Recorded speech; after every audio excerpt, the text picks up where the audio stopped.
A village full of people with Down syndrome. Everyone looks the same. The people there can't even tie their shoes. But the child born to a couple with Down syndrome is an exception. The man's name is Paul. The doctor sentenced him to death before he was born because the doctor examined the mom and said there's something weird about your baby and advised her not to have it. The mom's face when she hears this description looks like the 4 emojis on your cell phone. If nothing else, there will be an accident soon. Mom insisted on having him anyway. As soon as the baby was born, the doctors took her away because it was the only child born to a couple with Down syndrome in their village. They wanted to study the baby scientifically because he looked different from other children. The mom was left out in the cold. Luckily, Dad stayed with her all the way to the hospital and pulled the ambulance alarm for her. 3 years later, Paul was 5 years old. His IQ was already higher than his parents. Before going to bed at night, Paul reads stories to his parents and puts them to sleep. Before he left, he would turn off the lights for his parents. Before you know it, Paulo has reached school age. His parents were reluctant to send him to school, but as soon as he entered the classroom, the students got tangled up in their shoelaces because they didn't know how to tie them. There was nothing the teacher could do. He couldn't even tie his own shoes.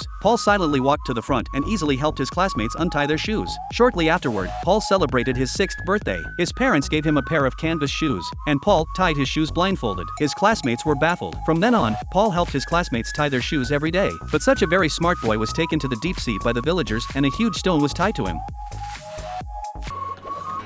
It's a good thing the doctors don't know how to tie knots. The boy survived, and the boy lived in a village full of people with Down syndrome. Not only can they not tie their shoes, they get themselves tangled up. On this day, Paul's parents brought him to a boxing match. The rules here are quite strange. Whoever picks up the other person first wins. That's got to be the weirdest rule you've ever seen in a boxing ring. Paul's opponent was a fat man of 300 pounds, but Paul didn't panic at all. Then the referee gave the order to start the match, but Paul went straight to his opponent. He knocked him over with one punch. Oh my god, it scared the hell out of everyone in the crowd. They'd never seen anything like it. And the doctors came up and carried Paul away as if he was injured. Paul was examined at the hospital. It turned out that Paul was missing a chromosome from the village brain. The nurse immediately searched his pants pockets. The parents went home and started digging through their pockets, but they couldn't find Paul's chromosome. In order to cure Paul's illness, the doctors tried to provoke him. That's what happened at the beginning of the story. Before you know it, Paul has grown into a man. The village slowly accepted him as normal. Not only did they paint him a parking space, but they even designed his toilet to be used standing up. But as a grown man watching his parents so love, Paul also wanted to have his own lover. He came to the red neighborhood and stared at the girls with a little bit of talent. He was so envious. But when the girl saw that it was Paul, she silently closed the curtains. He turned to look at the other girls, also closed the curtains at the same time. They didn't want to fall in love with an alien like Paul. Their parents were devastated. Paul finally realized that it was time for him to make a change. He went to the hospital to have an operation to make him as abnormal as the others. But just before the operation began, a pair of tied shoelaces attracted Paul's attention. Looking upwards, it turned out to be a normal person like him. Paul was immediately interested. Then the woman turned her head. The two of them looked at each other. They were instantly electrified. This is what love feels like. The two immediately escaped from the hospital to start their first date. In the days that followed, they started a shoe tying company. They helped people with Down syndrome to tie their shoes for free. Paul accidentally found the tape on the shoes. After tearing it repeatedly, he thought of a way to help people solve the problem of tying their shoes. So they started working on it right away. 2 months later, the first shoes without laces came out. The investors were very satisfied with the shoes. They immediately started mass production. The shoes became a hot item in the village. Paul will not be ostracized by the villagers just because he is a normal person. This is a healing short movie. The actors are all people with Down syndrome, although their IQ is different from normal people. But in their world, maybe we are the abnormal ones. As normal people who have the ability to help them, we should be more tolerant to them.